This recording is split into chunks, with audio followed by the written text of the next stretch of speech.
রাধে কৃষ্ণ বন্ধুরা, কেমন আছেন আপনারা? আশা করি সবাই ভালো আছেন। আজকে আবার একটা নতুন ভিডিও নিয়ে হাজির হয়ে গেছি। ভিডিওটি শেষ অবধি দেখার অনুরোধ রইল। আজকের গল্প রবীন্দ্রনাথ ঠাকুরের ক্ষুদিত পাষাণ। আজকে গল্পের দ্বিতীয় পর্ব। সিঁড়ির উপরে সম্মুখের ঘরটি অতি বৃহৎ। 3 সারি বড় বড় থামের উপর কারুকার্য খচিত খিলানে বিস্তীর্ণ ছাদ ধরিয়া রাখিয়াছে। এই প্রকাণ্ড ঘরটি আপনার বিপুল শূন্যতা ভরে অহর্নিশি গম গম করিতে থাকে। সেই দিন সন্ধ্যার প্রাক্কালে তখনও প্রদীপ জ্বালানো হয় নাই। দরজা ঠেলিয়া আমি সেই বৃহৎ ঘরে যেমন প্রবেশ করিলাম, অমনি মনে হইল ঘরের মধ্যে যেন ভারী একটা বিপ্লব বাঁধিয়া গেল। যেন হঠাৎ সভাভঙ্গ করিয়া চারিদিকে দরজা জানলা ঘর পথ বারান্দা দিয়া কে কোন দিকে পালাইল তাহার ঠিকানা নাই। আমি কোথাও কিছু না দেখিতে পাইয়া অবাক হইয়া দাঁড়াইয়া রহিলাম। শরীর এক প্রকার আবেশে রোমাঞ্চিত হইয়া উঠিল, যেন বহু দিবসের লুপ্তাবশিষ্ট মাথা ঘষা ও আতরের মৃদুগন্ধ আমার নাসার মধ্যে প্রবেশ করিতে লাগিল। আমি সেই দ্বীপহীন জনহীন প্রকাণ্ড ঘরের প্রাচীন প্রস্তরস্তম্ভ শ্রেণীর মাঝখানে দাঁড়াইয়া শুনিতে পাইলাম ঝরঝর শব্দে ফোয়ারার জল সাদা পাথরের উপর আসিয়া পড়িতেছে। সেতারে কি সুর বাজিতেছে বুঝিতে পারিতেছি না। কোথাও বা স্বর্ণভূষণের সিঞ্চিত, কোথাও বা নূপুরের নিক্কণ, কখনো বা বৃহৎ তাম্রঘণ্টার প্রহর বাজিবার শব্দ, অতি দূরে নহবতের আলাপ, বাতাসে দোদুল্যমান ঝাড়ের স্ফটিক দোলকগুলির ঠুং ঠুং ধ্বনি, বারান্দা হইতে খাঁচার বুলবুলের গান, বাগান হইতে পোষা সারসের ডাক, আর চতুর্দিকে একটা প্রেতলোকের রাগিনী সৃষ্টি করিতে লাগিল। আমার এমন একটা মোহ উপস্থিত হইল, মনে হইল এই অস্পৃশ্য অগম্য অবাস্তব ব্যাপারই জগতে একমাত্র সত্য, আর সমস্তই মিথ্যা মরীচিকা।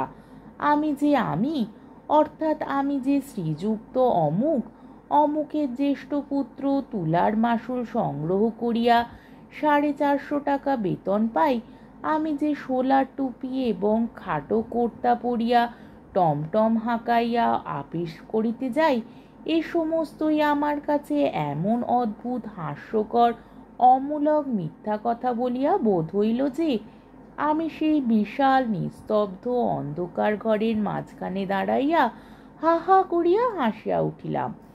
তখনই আমার মুসলমান ভৃত্য প্রজ্বলিত কেরোসিন ল্যাম্প হাতে করিয়া ঘরের মধ্যে প্রবেশ করিল।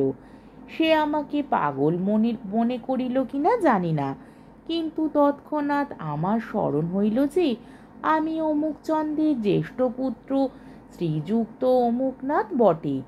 ইহাও মনে করিলাম যে জগতের ভিতরে অথবা বাইরে কোথাও অমূর্ত ফোয়ারা নিত্যকাল উৎসারিত অদৃশ্য অঙ্গুলির আঘাতে কোনো মায়া সেতারে অনন্ত রাগিনী ধ্বনিত হইতেছে কিনা তাহা আমাদের মহাকবি ও কবিবরেরাই বলিতে পারেন।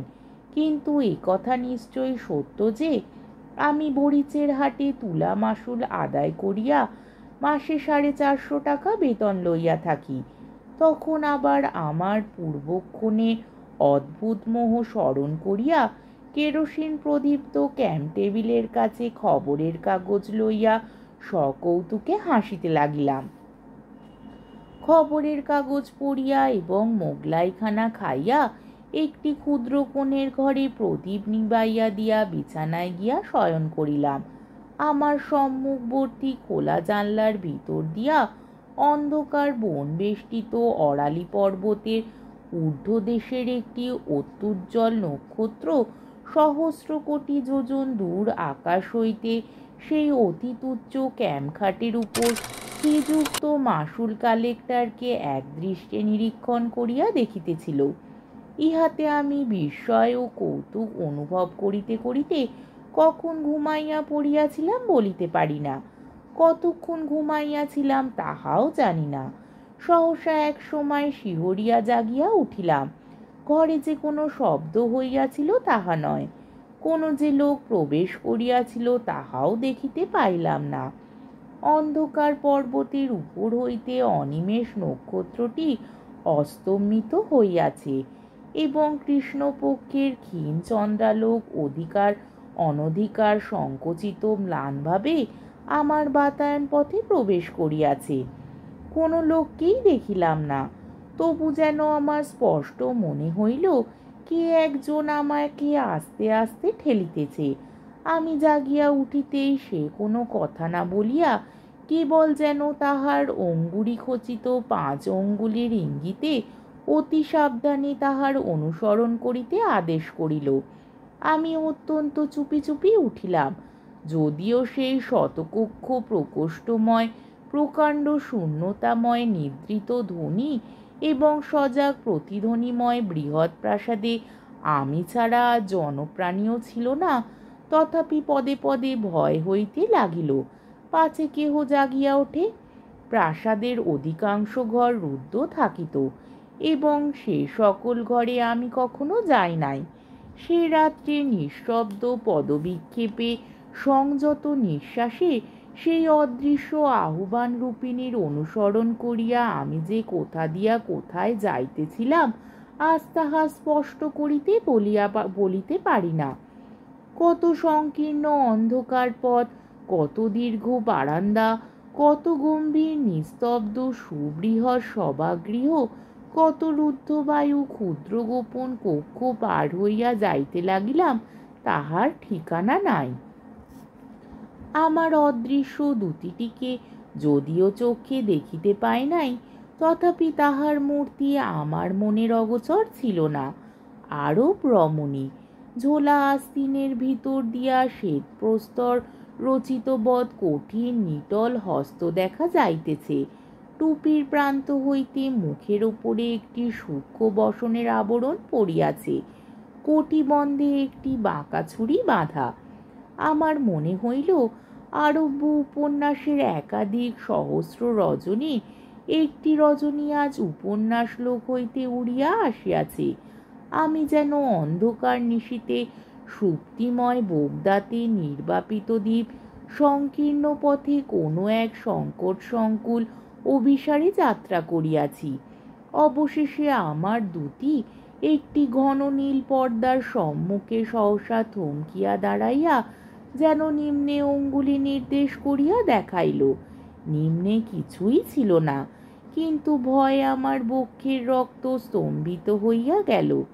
আমি অনুভব করিলাম সেই পর্দার সম্মুখে ভূমিতলে কিংখাবের সাজ পড়া একটি ভীষণ কাফরি গোছা কোলের উপর খোলা তলোয়ার লইয়া 2 পা ছড়াইয়া দিয়া বসিয়া বসিয়া ঢুলিতেছে।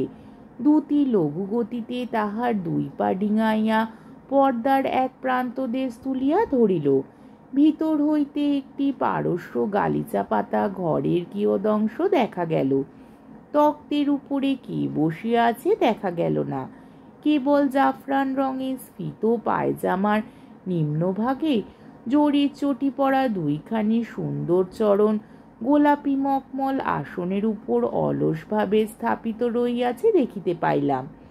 মেঝের এক পার্শ্বে একটি নীলাভ স্ফটিক পাত্রে কতগুলি আপেল, নাশপাতি, নারাঙ্গি এবং প্রচুর আঙুরের গুচ্ছ সজ্জিত রইয়াছে এবং তাহার পাশে 2টি ছোট পেয়ালা ও একটি স্বর্ণাম বদিরার কাঁচপাত্র অতিথির জন্য অপেক্ষা করিয়া আছে। ঘরের ভিতর হইতে একটি অপূর্ব ধূপের এক প্রকার মাদক সুগন্ধি ধূম্র আসিয়া আমাকে বিহ্বল করিয়া দিল। আমি কম্পিত বক্ষে সেই খোঁজার প্রসারিত পদদ্বয় যেমন লঙ্ঘন করিতে গেলাম, অমনি সে চমকিয়া উঠিল। তাহার কোলের উপর হইতে তলোয়ার পাথরের মেঝে শব্দ করিয়া পড়িয়া গেল। সহসা একটা বিকট চিৎকার শুনিয়া চমকিয়া দেখিলাম আমার সেই ক্যাম্পখাটের উপর ঘর্মাক্ত কলেবরে বসিয়া আছি। ভোরের আলোয় কৃষ্ণপক্ষের খণ্ডচাঁদ জাগরণ ক্লিষ্ট রোগীর মতো পাণ্ডুবর্ণ হইয়া গেছে। এবং আমাদের পাগলা মেহের আলী তাহার প্রাত্যহিক প্রথা অনুসারে প্রত্যুষের জনশূন্য পথে তফাৎ যাও করিয়া চিৎকার করিতে করিতে চলিয়াছে। এই রূপে আমার আরব্য উপন্যাসের এক রাত্রি অকস্মাৎ শেষ হইল, কিন্তু এখনো 100 রজনী বাকি আছে। আমার দিনের সহিত রাত্রের ভারী একটা বিরোধ বাঁধিয়া গেল। দিনের বেলায় শান্ত ক্লান্ত দেহে কর্ম করিতে যাইতাম এবং শূন্য স্বপ্নময়ী মায়াবিনী রাত্রিকে অভিসম্পাত করিতে থাকিতাম। আবার সন্ধ্যার পরে আমার দিনের বেলাকার কর্মবদ্ধ অস্তিত্বকে অত্যন্ত তুচ্ছ, মিথ্যা এবং হাস্যকর বলিয়া বোধ হইত। সন্ধ্যার পরে আমি একটা নেশার জালের মধ্যে বিহ্বলভাবে জড়াইয়া পড়িতাম। শত শত বৎসর পূর্বেকার কোনো এক অলিখিত ইতিহাসের অন্তর্গত আর একটা অপূর্ব ব্যক্তি হইয়া উঠিতাম। তখন আর বিলাতি খাটো কর্তা এবং আট প্যান্টালুনে আমাকে মানাইত না। তখন আমি মাথায় এক লাল মখমলের ফেজ তুলিয়া, ঢিলা পায়জামা, ফুল কাটা কাবা এবং রেশমের দীর্ঘ চোগা পরিয়া রঙিল রুমালে আতর মাখিয়া বহু যত্নে সাজ করিতাম এবং সিগারেট ফেলিয়া দিয়া গোলাপ জল পূর্ণ বহু কুণ্ডলায়িত বৃহৎ আলবোলা লইয়া এক উচ্চ গদি বিশিষ্ট বড় কেদারায় বসিতাম, যেন রাত্রে কোনো এক অপূর্ব প্রিয় সম্মিলনের জন্য পরমাগ্রহে প্রস্তুত হইয়া থাকিতাম। তাহার পর অন্ধকার যতই ঘনীভূত হইত, ততই কি যে এক অদ্ভুত ব্যাপার ঘটিতে থাকিত, তাহা আমি বর্ণনা করিতে পারি না। ঠিক যেন একটা চমৎকার গল্পের কতগুলি ছিন্ন অংশ বসন্তের আকস্মিক বাতাসে এই বৃহৎ প্রাসাদের বিচিত্র ঘরগুলির মধ্যে উড়িয়া বেড়াইত। খানিকটা দূর পর্যন্ত পাওয়া যাইত, তাহার পরে আর শেষ দেখা যাইত না। আমিও সেই ঘূর্ণমান বিচ্ছিন্ন অংশগুলির অনুসরণ করিয়া সমস্ত রাত্রি ঘরে ঘরে ঘুরিয়া বেড়াইতাম। এই খণ্ড স্বপ্নের আবর্তের মধ্যে এই কশ্চিৎ হেনার গন্ধ, কশ্চিৎ সেতারের শব্দ, কশ্চিৎ সুরভি জল শিকড় মিশ্র বায়ুর হিল্লোলের মধ্যে একটি নায়িকাকে ক্ষণে ক্ষণে বিদ্যুৎ শিকার মতো চকিতে দেখিতে পাইতাম। তাহারই জাফরান রঙের পায়জামা এবং দুটি শুভ্র রক্তিম কোমল পায়ে বক্রশীর্ষ জরির চটি পরা, বক্ষে অতি পিনন্দ জরির ফুল কাটা কাচলি আবদ্ধ, মাথায় একটি লাল টুপি এবং তাহা হইতে সোনার ঝালর ঝুলিয়া তাহার শুভ্র ললাট এবং কোপল বেষ্টন করিয়াছে। সে আমাকে পাগল করিয়া দিয়াছিল। আমি তাহারই অভিসারে প্রতি রাত্রে নির্দার রসাতল রাজ্যে স্বপ্নের জটিল পথসংকুল মায়াপুরীর মধ্যে গলিতে গলিতে কক্ষে কক্ষে ভ্রমণ করিয়া বেড়াইয়াছি। একদিন সন্ধ্যার সময় বড় আয়নার দুই দিকে দুইটি বাতি জ্বালাইয়া যত্নপূর্বক শাহজাদার মতো সাজ করিতেছি। এমন সময় হঠাৎ দেখিতে পাইতাম আয়নায় আমার প্রতিবিম্বের পাশে ক্ষণিকের জন্য সেই তরুণী রানীর ছায়া আসিয়া পড়িল। পলকের মধ্যে গ্রীবা বাঁকাইয়া তাহার ঘন কৃষ্ণ বিপুল চক্ষু তারকায় সুগভীর আবেগ তীব্র বেদনাপূর্ণ আগ্রহ কটাক্ষপাত করিয়া সরস সুন্দর বিম্বাধারে একটি অস্ফুট ভাষার আভাস মাত্র দিয়া লঘু ললিত নৃত্যে আপন যৌবন পুষ্পিত দেহলতাটিকে দ্রুত বেগে ঊর্ধ্বভাবিমুখে আবর্তিত করিয়া মুহূর্তকালের মধ্যে বেদনা বাসনা ও বিভ্রমের হাস্য কটাক্ষ ও ভূষণ জ্যোতির স্ফুলিঙ্গ বৃষ্টি করিয়া দিয়া দর্পণেই মিলাইয়া গেল। গিরিকারণের সমস্ত সুগন্ধ লুণ্ঠন করিয়া একটা উত্তম বায়ুর উচ্ছ্বাস আসিয়া আমার দুইটি বাতি নিবাইয়া দিত। আমি সাজসজ্জা ছাড়িয়া দিয়া বেশগৃহের প্রান্তবর্তী শয্যাতলে পুলকিত দেহে মুদ্রিত নেত্রে শয়ন করিয়া থাকিতাম। আমার চারিদিকে সেই বাতাসের মধ্যে সেই অরালি গিরিকুঞ্জে সমস্ত মিশ্রিত সৌরভের মধ্যে যেন অনেক আদর, অনেক চুম্বন, অনেক কোমল করস্পর্শ নিবৃত অন্ধকার পূর্ণ করিয়া ভাসাইয়া বেড়াইত। কানের কাছে অনেক কলগুঞ্জন শুনিতে পাইতাম।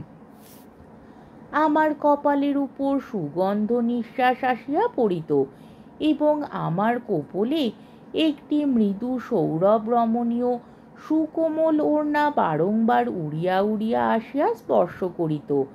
অল্পে অল্পে যেন একটি মোহিনী সর্পিণী তাহার মাদক বেষ্টনে আমার সর্বাঙ্গ বাঁধিয়া ফেলিত। আমি গাঢ় নিঃশ্বাস ফেলিয়া অসার দেহে সুগভীর নিদ্রায় অভিভূত হইয়া পড়িতাম। আজকের পর্বটি এখানেই শেষ হলো। আমার ভিডিওটি যদি আপনাদের ভালো লেগে থাকে তাহলে আমাকে কমেন্টের মাধ্যমে আপনাদের মূল্যবান মতামত অবশ্যই জানাবেন এবং আমার ভিডিওটিকে লাইক ও শেয়ার করার ও আমার চ্যানেলটিকে সাবস্ক্রাইব করারও অনুরোধ রইল। তাহলে আজকের ভিডিওটা এই অবধি। পরের দিন আবার এই গল্পেরই তৃতীয় পর্ব বা শেষ পর্ব নিয়ে হাজির হয়ে যাব। ততক্ষণ পর্যন্ত আপনারা সবাই ভালো থাকবেন, সুস্থ থাকবেন, সাবধানে থাকবেন এবং আমার ভিডিওটি দেখতে থাকবেন। তাহলে আজকে আসি। রাধে কৃষ্ণ।